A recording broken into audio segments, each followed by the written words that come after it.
हर खबर पर होगी आपकी पकड़। डाउनलोड कीजिए एबीपी लाइव ऐप। राजस्थान में राज्यसभा चुनाव में विधायकों को क्रॉस वोटिंग के लिए खरीद फरोख्त की कोशिश के आरोप में 2 लोग गिरफ्तार। एक आरोपी को उदयपुर से जबकि दूसरे को ब्यावर से गिरफ्तार किया गया। राजस्थान के सीएम अशोक गहलोत ने बीजेपी पर लगाए गंभीर आरोप। कहा, खरीद फरोख्त के जरिए सरकार गिराने के खेल में जुटी है बीजेपी। राजस्थान में गहलोत सरकार के खिलाफ विशेषाधिकार हनन प्रस्ताव लाएगी बीजेपी। बीजेपी नेता ओम माथुर बोले, सरकार के आचरण में लगातार आ रही है गिरावट। विश्व जनसंख्या दिवस के अवसर पर गिरिराज सिंह ने जनसंख्या नियंत्रण के लिए कड़ा कानून बनाए जाने की मांग की। कहा, जनसंख्या बड़ी चुनौती बन गई है, इस पर काबू पाना जरूरी। यूपी के सीएम योगी आदित्यनाथ ने जनसंख्या स्थिरता पखवाड़ा का शुभारंभ किया। कोरोना की जांच के लिए लैब का किया उद्घाटन। उज्जैन के महाकाल मंदिर में कांग्रेस नेताओं ने किया शुद्धिकरण। जिस द्वार से घुसा था विकास दुबे, उसे गंगा जल से धोया। महाराष्ट्र में बिजली बिल में हो रही बढ़ोतरी के खिलाफ बीजेपी ने किया प्रदर्शन। ढोल बजाकर सरकार से बिजली की दरें कम करने की मांग की। दिल्ली राज्य की यूनिवर्सिटीज में सभी आगामी परीक्षाएं रद्द की जाएंगी। पिछले असेसमेंट के आधार पर छात्रों को प्रमोट करने का फैसला। फाइनल ईयर के छात्रों को भी पिछले नतीजों के आधार पर दी जाएगी डिग्री। पीएसी नहीं करेगी पीएम केयर फंड की जांच। सूत्रों के मुताबिक बैठक में विपक्ष नहीं बना पाया जांच के लिए दबाव। पीएम मोदी ने एमपी के रीवा में 750 मेगावाट के सोलर पावर प्लांट का उद्घाटन किया। पीएम मोदी ने आशा जताई कि आने वाले समय में देश में सोलर एनर्जी से मेट्रो ट्रेन भी चल सकेगी। केरल में सोना तस्करी केस पर सियासी हंगामा जारी। बीजेपी युवा मोर्चा ने केरल की सड़कों पर प्रदर्शन किया, सीएम का इस्तीफा मांगा। मध्य प्रदेश के बीजेपी सरकार के मंत्री तुलसी सिलावट की जुबान फिसली। गलती से सीएम शिवराज और योगी को देश के लिए कलंक बता दिया। क्या 15 अगस्त तक आ पाएगी कोरोना की वैक्सीन? आईसीएमआर की चिट्ठी से खुलासा हुआ कि सरकार 15 अगस्त तक वैक्सीन की तैयारी कर रही है, लेकिन अब स्वास्थ्य मंत्रालय ने इससे इनकार किया है। कोरोना से लड़ाई में दुनिया के लिए नजीर बना मुंबई का धारावी मॉडल। डब्ल्यूएचओ ने धारावी में कोरोना को काबू करने की तारीफ की। कहा, घनी आबादी के बावजूद किया कमाल। शिवसेना के मुखपत्र सामना को एनसीपी प्रमुख शरद पवार ने दिए इंटरव्यू में कहा, मेरे पास नहीं महाराष्ट्र सरकार का कोई रिमोट कंट्रोल, सीएम और उनके मंत्री चला रहे हैं सरकार। मुंबई में डीसीपी के ट्रांसफर पर बीजेपी नेता किरीट सोमैया का निशाना। ट्विटर पर लिखा, एक हफ्ते में तीसरी बार 10 डीसीपी का ट्रांसफर हुआ। बिहार के गोपालगंज में कारोबारी राम श्रेयस सिंह की हत्या पर तेजस्वी यादव का बयान। आरोपियों को नीतीश कुमार का संरक्षण। राजस्थान के 26 विधायकों ने विज्ञप्ति जारी की। बीजेपी पर सरकार गिराने और खरीद फरोख्त का आरोप लगाया। मुरादाबाद के ठाकुर द्वारा इलाके में एक तेंदुए ने घर में घुसकर मां बेटे को किया जख्मी। बाद में आसपास के लोगों ने पीट कर तेंदुए को किया अधमरा।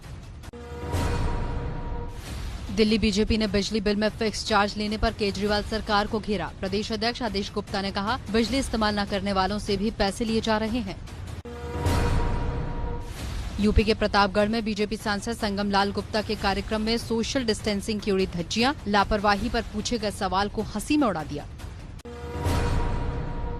उत्तराखंड के बागेश्वर में परिवार ने गर्भवती नाबालिग की हत्या कर शव को जमीन में गाड़ा। पुलिस ने शव को पोस्टमार्टम के लिए भेजा, जांच जारी। आगरा लखनऊ एक्सप्रेसवे पर ट्रक को स्कॉर्पियो कार ने पीछे से मारी टक्कर। कार में सवार 4 लोग बुरी तरह से घायल। कानपुर के बिकरू गांव में विकास दुबे के खिलाफ सालों से दबा गुस्सा बाहर निकलने लगा। एक युवक ने गैंगस्टर और उसकी पत्नी के नाम पर लगे शिलान्यास के पत्थर को तोड़ा। विकास दुबे के आतंक से परेशान था परिवार।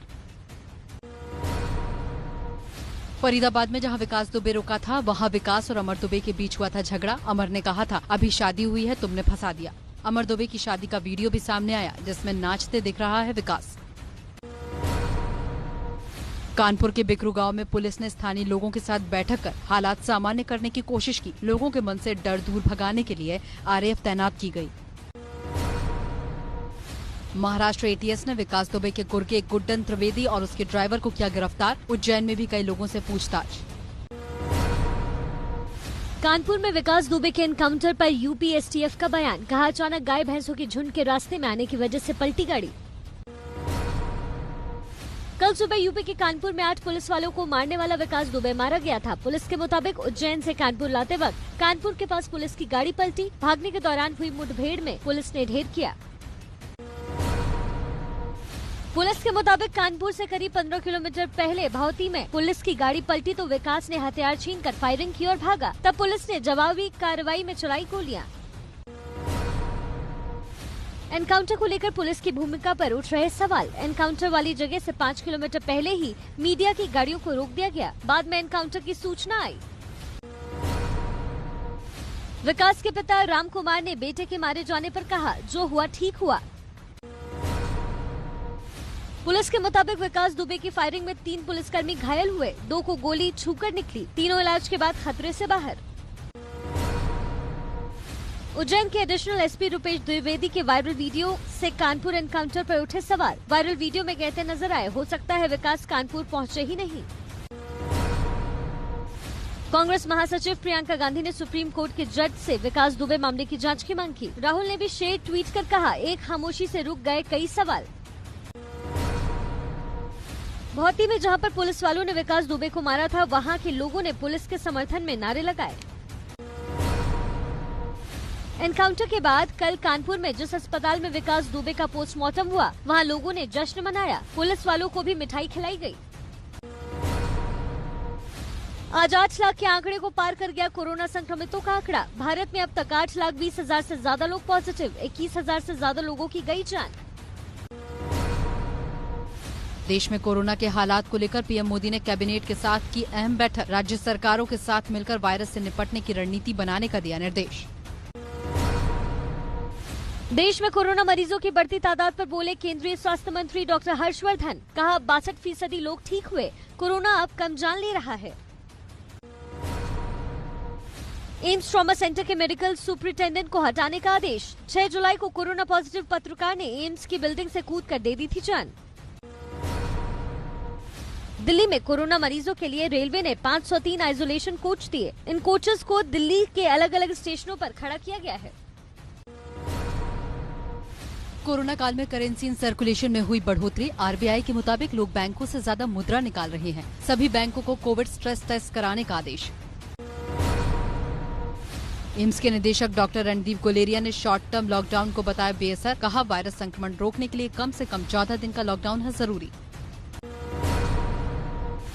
कोविड-19 के इलाज में इस्तेमाल होने वाले रेमडेसिविर इंजेक्शन की कालाबाजारी करने के आरोप में 2 गिरफ्तार। मुंबई पुलिस पूरे गिरोह का भांडाफोड़ करने में जुटी। नोएडा की लिंगो इम्पेक्स कंपनी ने तैयार किया देश का पहला UV room air sanitizer. 20 minute में एक कमरे की हवा को पूरी तरह कर देगा वायरस फ्री। जल्द ही बाजार में होगा लॉन्च। यूपी में बीती रात 10 बजे से शुरू हुआ लॉकडाउन। जरूरी सेवाओं की छूट रहेगी। अब यूपी में मास्क न पहनने वालों पर होगी कड़ी कार्रवाई। 100 रुपए के बजाय 500 रुपए लगेगा जुर्माना। पुणे में 13 जुलाई से 10 दिन तक फुल लॉकडाउन। सिर्फ जरूरी चीजों के लिए ही दुकानें खुलेंगी। पटना में कल से 7 दिन का लॉकडाउन। 16 जुलाई तक जरूरी सेवाओं को छोड़कर बाकी सभी कामों पर पाबंदी। गुजरात के सूरत में हीरो से जड़ा मास्क बिक रहा है। मास्क की कीमत 1.5 से 4 लाख रुपए के बीच। आंध्र प्रदेश के नेल्लोर में कोरोना मरीजों के शव को जेसीबी मशीन की मदद से फेंकने का वीडियो वायरल। विपक्ष ने सरकार को बताया फेल। आज दिल्ली, हरियाणा, पंजाब, चंडीगढ़, हिमाचल प्रदेश और पश्चिम बंगाल में हो सकती है भारी बारिश। मौसम विभाग के मुताबिक आज पश्चिम बंगाल और सिक्किम में भारी से बहुत भारी बारिश का अनुमान। यूपी के गाजियाबाद में भी मौसम ने ली करवट। देर रात हुई हल्की बारिश। चिलचिलाती गर्मी से लोगों को मिली थोड़ी राहत। नोएडा, ग्रेटर नोएडा में बिजली कड़कने के साथ कई इलाकों में हुई जोरदार बारिश। बारिश से तापमान में भी गिरावट। यूपी के गोंडा जिले में सरयू नदी के उफनाने से आसपास के इलाकों में भरा पानी। गोंडा जिले में धान, गन्ने और सब्जी की फसल को बाढ़ से नुकसान पहुंचा। नेपाल में तेज बारिश से कोसी नदी उफान पर। 56 में से 38 फाटक खोले गए। जलस्तर बढ़ने के बाद बाढ़ की आशंका। बद्रीनाथ मार्ग पर लामगढ़ में टूटा पहाड़। टूटते पहाड़ की तस्वीरें कैमरे में कैद। असम में तेज बारिश के चलते ब्रह्मपुत्र नदी का जलस्तर बढ़ा। लोगों को सतर्क रहने और सुरक्षित स्थान पर जाने के निर्देश दिए गए। गुजरात में बारिश से आफत जारी है। भुज में तेज बारिश के बाद शहर में कई जगह जल भराव हुआ। नेपाल के पोखरा में कुदरत का कहर, भारी बारिश से पहाड़ धंसे।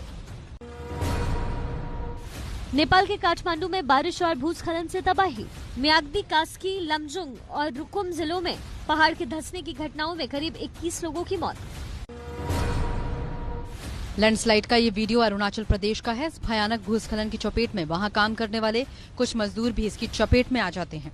लैंडस्लाइड की तस्वीरों को केंद्रीय मंत्री किरण रिजिजू ने अपने ट्विटर हैंडल पर शेयर किया है। तस्वीरें पिथौरागढ़ के मुंशियारी की हैं, जहां नाले के तेज बहाव की चपेट में सफेद कार आ गई। कार सवार 2 लोगों ने किसी तरह अपनी जान बचाई। जम्मू कश्मीर के बारामूला में एलओसी से घुसपैठ की कोशिश कर रहे 2 आतंकियों को सुरक्षा बलों ने मार गिराया। 2 AK-47 समेत बड़ी मात्रा में हथियार बरामद। जम्मू कश्मीर के हंदवाड़ा में एलओसी से घुसपैठ की कोशिश कर रहे 2 आतंकियों को सुरक्षा बलों ने ढेर किया। 2 AK-47 समेत भारी मात्रा में गोला बारूद बरामद। जम्मू कश्मीर के नौशेरा में पाकिस्तान ने शुक्रवार शाम फिर तोड़ा सीज फायर। फायरिंग में 1 जवान शहीद। भारतीय सेना ने पाकिस्तान को दिया माकूल जवाब। अरुणाचल प्रदेश में आतंक के खिलाफ सुरक्षा बलों को बड़ी कामयाबी मिली। तिरप जिले में NSCN-IM के 6 आतंकी मारे गए। चीनी सेना गैल्वन में फिंगर 4 से अपना कैंप पीछे हटाकर फिंगर 5 पर ले गई, लेकिन चीन के कुछ सैनिक अभी भी फिंगर 4 की रिज लाइन पर कब्जा जमाए हुए हैं। सूत्रों के मुताबिक LAC पर तनाव के बीच भारत चीन की सेनाओं की गश्त पर अस्थायी रोक। भविष्य में झड़प की स्थिति न हो, इसलिए फैसला।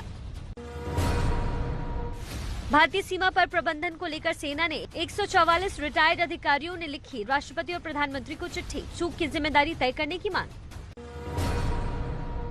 चीन की कोशिशों के बाद भी नेपाल के PM KP शर्मा ओली का संकट टलता नजर नहीं आ रहा। नेपाल में कम्युनिस्ट पार्टी की बैठक 3 बार टल चुकी है।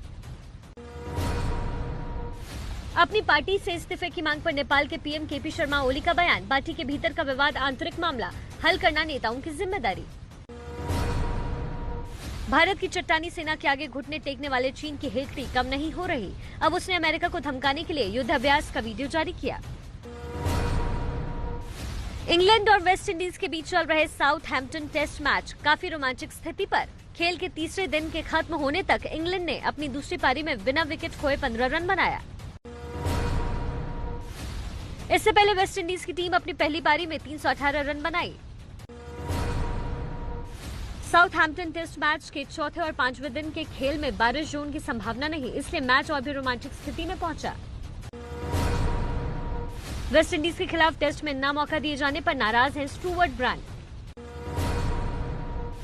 कोलकाता की ईडन गार्डन स्टेडियम के कुछ हिस्सों में क्वारंटीन फैसिलिटी बनाने के लिए क्रिकेट एसोसिएशन ऑफ बंगाल को अनुरोध किया गया।